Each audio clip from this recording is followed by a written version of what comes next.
Hey everyone, I need some advice about my family situation because it's honestly a mess right now. My daughter and stepson hate each other's guts, and it's gotten so bad that my wife and I are constantly stuck in the middle of their fights.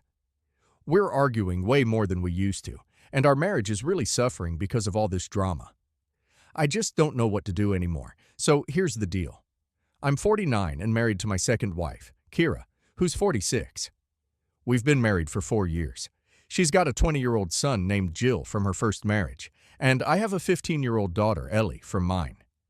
Ellie's mom died in a car accident when she was just 7 years old. That was really rough on both of us, but especially on Ellie since she was so young.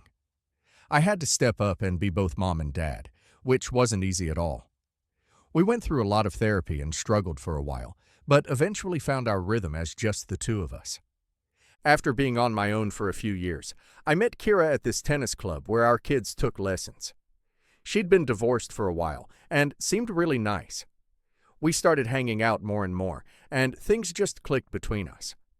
Both of us were lonely and thought we'd found someone perfect to share our lives with. Nobody tells you how hard it is to blend two families together, especially when the kids are so different. We knew there would be some problems, sure, but we had no idea it would turn into such a nightmare. When we introduced our kids to each other, Ellie was actually pretty cool about everything. She really liked having Kira around since she hadn't had a mom figure in her life for years.